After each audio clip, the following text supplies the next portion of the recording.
Nous partons maintenant à Paris, à la rencontre d'Élise Bogossian. Elle a un travail qui lui plaît à l'hôpital des Bleuets, en région parisienne. Elle soigne des personnes avec la médecine chinoise, 10 ans d'études au Vietnam et en Chine pour pratiquer cette médecine et une formation scientifique. Elle est mariée, elle a 3 enfants et pourtant dans sa vie, tout va changer. Ce matin-là, comme tous les matins, Élise se rend au café d'Alésia à Paris. Elle vient de conduire les enfants à l'école. C'est un petit moment de répit devant un petit noir. Et puis elle y retrouve son voisin, Xavier Emmanuelli, le fondateur de Médecins sans frontières. C'est un humaniste. Et ce matin-là, elle évoque un projet. La guerre a commencé en Syrie, on est en 2013. Elle vient de là-bas, elle aussi. Son père a été déporté dans ce pays par les Turcs ottomans. Elle doit faire quelque chose, elle veut faire quelque chose pour la Syrie. Elle en parle avec passion. Xavier Emmanuel, il écoute. Et puis il met des mots sur cette détermination et sur cette inspiration qui peut ressembler à de la folie.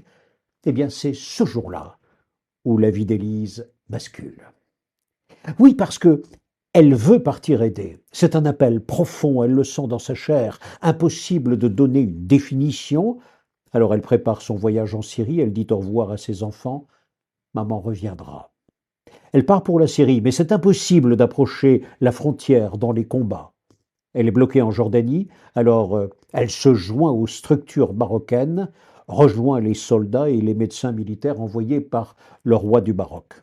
Elle s'occupe là-bas des traitements de la douleur, forme des jeunes apprentis sur le tas, soigne au contact de chirurgiens, elle intervient auprès de plus de 100 personnes par jour. Et elle revient un peu avant Noël, avec un sentiment de libération profonde. Elle a suivi son rêve, son projet, et au milieu de doutes, de la peur, des souffrances, elle l'a fait, et elle l'a fait en lien avec la dignité humaine.